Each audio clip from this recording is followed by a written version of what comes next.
अनपढ़ ही अच्छे हैं। कहानी।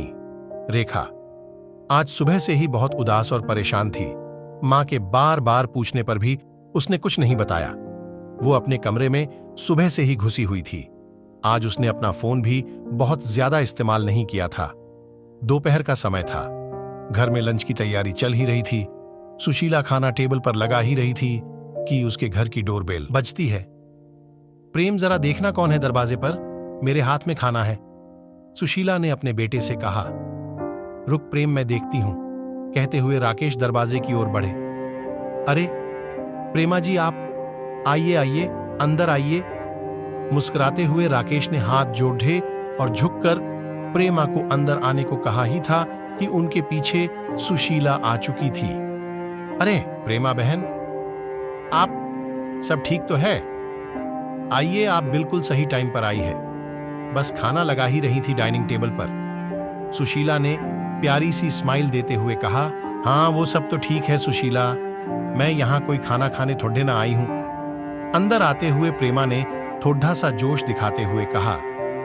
क्या हुआ बहन जी, आप तो नाराज हो रही हैं? कोई बात हुई क्या?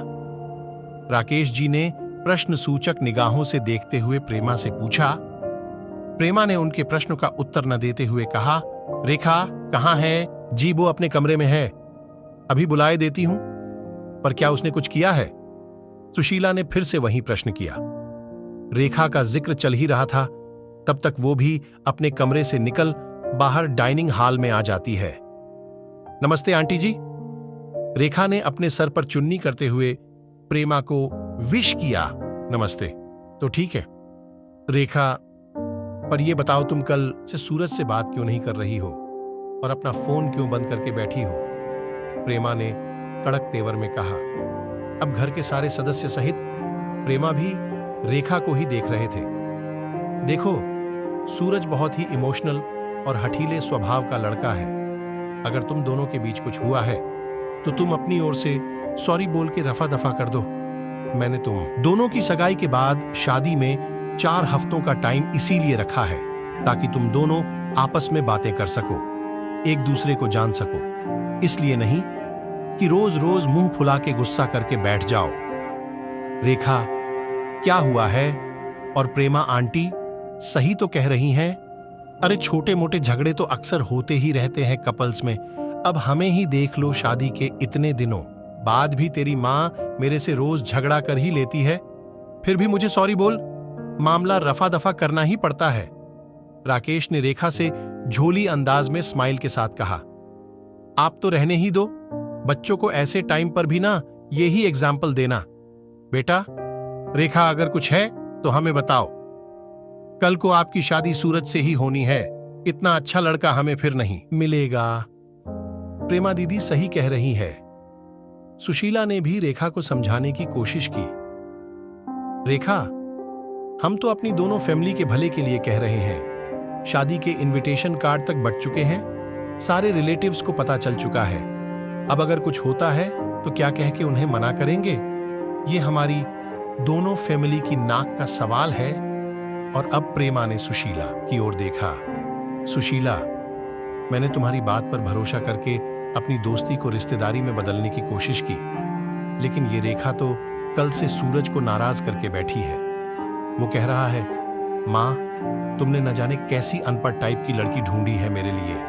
अब तू तो जानती है सुशीला, मेरा सूरज बाहर पढ़ा लिखा है और ऊपर से थोड़ा हठीला है। अगर उसने एक बार मना कर दिया तो फिर अपने बापू की भी नहीं सुनेगा। अब तू देख ले, इसे उसे सॉरी बोल के मनाना तो पड़ेगा। अब रेखा कुछ बोलती, उससे फाई ही वहां पर बैठी रेखा की छोटी बहन डॉली बोल पड़ी।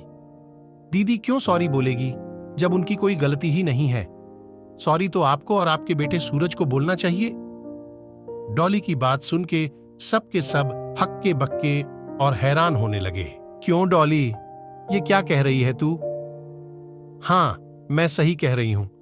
कल रात को सूरज जी वीडियो कॉल पर दीदी को सारे कपड़े उतारने और उनकी न्यूड फोटोज देने की डिमांड कर रहे थे, और जब दी ने ये सब करने से मना कर दिया तो अनपढ़ गवार का ठप्पा लगा के मुंह फुला लिया। यही पढ़ाई की है क्या उन्होंने बाहर जाकर? डॉली ने रौब झाड़ रही प्रेमा को उल्टा कटघरे में खड़ा किया। नहीं नहीं, ऐसा नहीं है, तुम शायद गलत समझ रही हो। वो क्या है कि सूरज जरा मॉडर्न टाइप का लड़का है तो बोल दिया होगा। इसमें कौन सी बड़ी बात है, और वैसे भी आजकल तो ये सब नॉर्मल हो गया है। सोशल मीडिया के जमाने में प्रेमा ने झूठ मूठ की सफाई देकर अपने बच्चे को बचाने की कोशिश की। अभी तक शांत और मां के गले लग गई थी। आप सही कह रही थी प्रेमा जी कि ये हमारे दोनों परिवार के लिए इज्जत और नाक का सवाल है। पर अब सोचने वाली बात यह है कि नाक किसकी कटी है, आपके परिवार की या हमारे परिवार की। अगर आपको किसी भले घर की लड़की के न्यूड फोटो मांगना आधुनिकता और नॉर्मल लगता है तो ये काम आपको मुबारक हो। ये सब हमसे तो ना हो पाएगा। राकेश जी ने अपने दोनों हाथों से अपने आंसू साफ किए और फिर प्रेमा के आगे हाथ जोड़ लिए। प्रेमा, तू सब कुछ जानकर भी अनजान बनते हुए मेरी बेटी से सॉरी बोलने के लिए यहां तक चली आई। पर कोई बात नहीं, मैं तेरे घर पर तेरे बेटे की इस हरकत पर यह भी कहने नहीं आऊंगा कि तेरा बेटा मेरी बेटी के आगे सॉरी बोले, क्योंकि इतनी संकीर्ण सोच रखने वाले इंसान को मैं अब दोबारा देखना भी पसंद नहीं करूंगा। अब तुम जा सकती हो। प्रेमा अब कुछ बोलने लायक ही नहीं रही थी। वो अपना सा मुंह लिए चुपचाप वहां से जाने लगती है।